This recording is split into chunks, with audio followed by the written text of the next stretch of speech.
मोदी के तीसरी बार प्रधानमंत्री बनने के बाद आरएसएस लगातार हमलावर होता जा रहा है। आरएसएस प्रमुख मोहन भागवत के बाद आरएसएस के एक बड़े नेता अंदरेश कुमार ने भी भाजपा पर हमला बोल दिया है।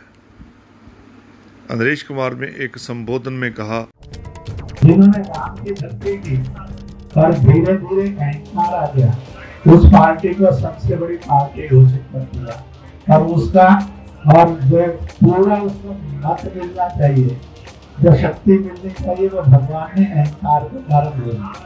जिन्होंने राम का विरोध किया उनमें से किसी को भी शक्ति नहीं थी, सब मिलकर भी नंबर 1 इन्होंने नंबर 2 पर गए। इसलिए प्रभु का न्याय बड़ा विचित्र नहीं है, बड़ा सत्य है। इसलिए जिस पार्टी ने भक्ति की, अहंकार आया, उसको 241 पर रोक दिया, पर सबसे बड़ी बना। जिनके अंदर राम की आस्था थी, अश्रद्धा थी, और उनको सबको मिलकर 234 पर रोक दिया। आपने सुना कि आरएसएस के वरिष्ठ नेता अंदरेश कुमार ने क्या कहा। उन्होंने कहा कि राम सबके साथ न्याय करते हैं। साल 2024 का लोकसभा चुनाव को ही देखिए, जिन लोगों ने राम की भक्ति की थी, लेकिन उन लोगों में धीरे धीरे अहंकार आ गया, उस पार्टी को सबसे बड़ी पार्टी घोषित कर दिया, लेकिन जो उसको पूर्ण रूप से हक मिलना चाहिए था, वो शक्ति नहीं मिली। वो भगवान ने अहंकार के कारण रोक दी है।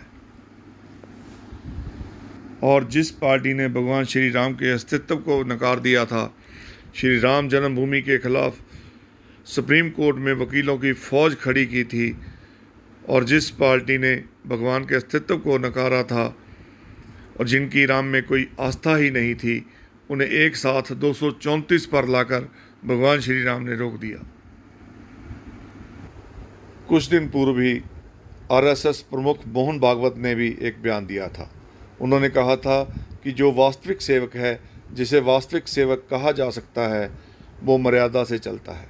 उस मर्यादा का पालन करके जो चलता है वो कर्म करता है, लेकिन कर्मों में लिप्त नहीं होता, उसमें अहंकार नहीं आता कि मैंने किया है, और वही सेवक कहलाने का अधिकारी रहता है। उधर दूसरी तरफ संत समाज ने अंदरेश जी के बयान पर कड़ी आपत्ति जताते हुए क्या कहा, सुनिए। देखिए, अभिमान नहीं हो गया है और ऐसा कुछ नहीं है। असल में ये है, अंदरेश जी हिंदू और मुसलमान की एकता के लिए प्रयास करते रहे, लेकिन उनका प्रयास बिल्कुल विफल हो गया।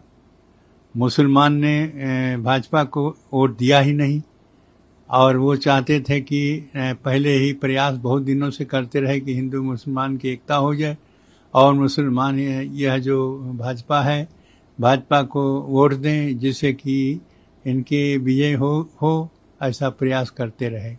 लेकिन इसमें स्वयं अंदरेश जी असफल हो गए।